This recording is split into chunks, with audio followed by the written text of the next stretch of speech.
तीसरे दिन south Africa ने भारत को मैच से पूरी तरह बाहर निकाल कर रख दिया।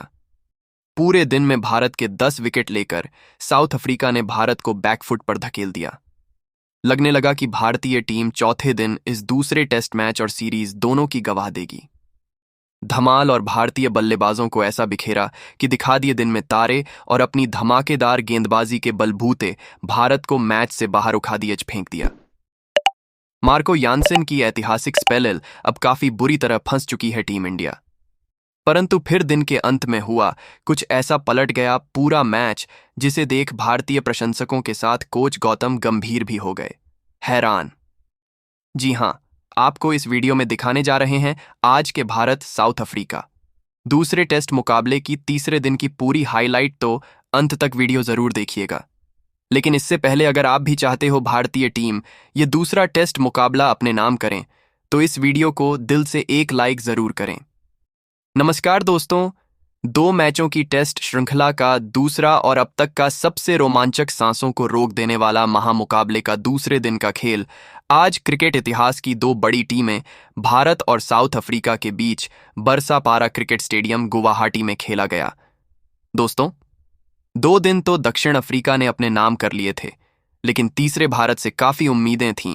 लेकिन दक्षिण अफ्रीका की पैनी गेंदबाजी ने बल्लेबाजों की एक ना चलने दी, खासकर मार्को यानसेन, जिन्होंने भारतीय बल्लेबाजी क्रम को ताश के पत्तों की तरह बिखेर दिया और भारत को तीसरे दिन का अंत होने तक पूरी तरीके से बैकफुट पर धकेल दिया।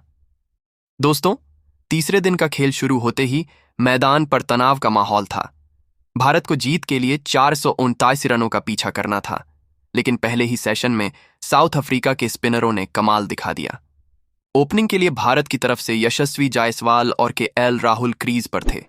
पहले ओवर की गेंदबाजी करने आए मार्को जॉनसन ने अपनी शुरुआती गेंदें सटीक लाइन लेंथ पर डाली, लेकिन 7वें ओवर में जॉनसन की एक हाफ वॉली पर राहुल ने कवर की दिशा में शानदार ड्राइव लगाकर चौका जड़ दिया। राहुल ने कहा, अब मेरी बारी है, और स्टेडियम में तालियों की गड़गड़ाहट हो गई।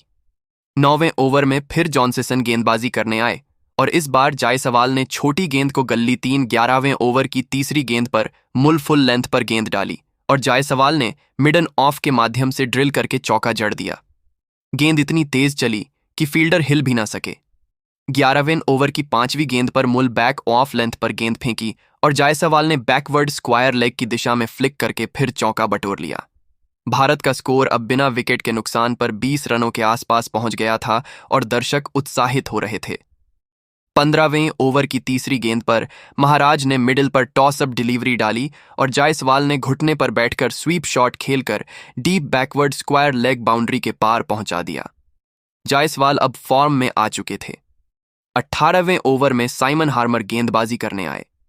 18वें ओवर की चौथी गेंद पर हार्मर ने मिडिल ऑफ पर टॉस। 18वें ओवर की 5वीं गेंद पर हार्मर ने फिर शॉर्टेस्ट डिलीवरी डाली और जायसवाल ने लॉन्ग ऑन ऑफ की दिशा में ड्राइव करके सिंगल लिया। इसी के साथ भारत का स्कोर 50 रनों के पार पहुंच गया।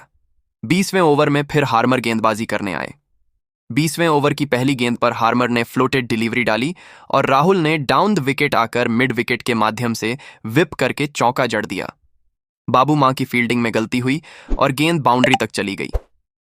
20वें ओवर की तीसरी गेंद पर हार्मर ने मिडिल लेग पर लूपी डिलीवरी डाली और जायसवाल ने घुटने पर बैठकर डीप स्क्वायर लेग के ऊपर से फ्लैट सिक्सर ठोक दिया।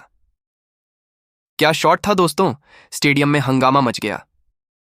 21वें ओवर में महाराज फिर गेंदबाजी करने आए। 21वें ओवर की तीसरी गेंद पर महाराज ने ऑफ पर टॉसअप डिलीवरी डाली और राहुल ने आगे झुककर डिफेंड करने की कोशिश की, लेकिन गेंद ने बाहर का किनारा लिया और स्लिप में खड़े मार्क राम ने लो कैच लपक लिया। केएल राहुल 63 गेंदों पर 22 रन बनाकर आउट हो गए। उनकी पारी में 2 चौके शामिल थे। भारत का पहला विकेट 65 रनों पर गिर गया। अब क्रीज पर आए साई सुदर्शन। 22वें ओवर में हार्मर गेंदबाजी करने आए। 22वें ओवर की चौथी गेंद पर हार्मर ने ऑफ पर टॉसअप डिलीवरी डाली और सुदर्शन ने एक्स्ट्रा कवर के माध्यम से क्रीम करके चौका जड़ दिया। सुदर्शन ने अपना खाता खोला और स्टेडियम सत्र का अंतिम भाग आक्रामक रहा।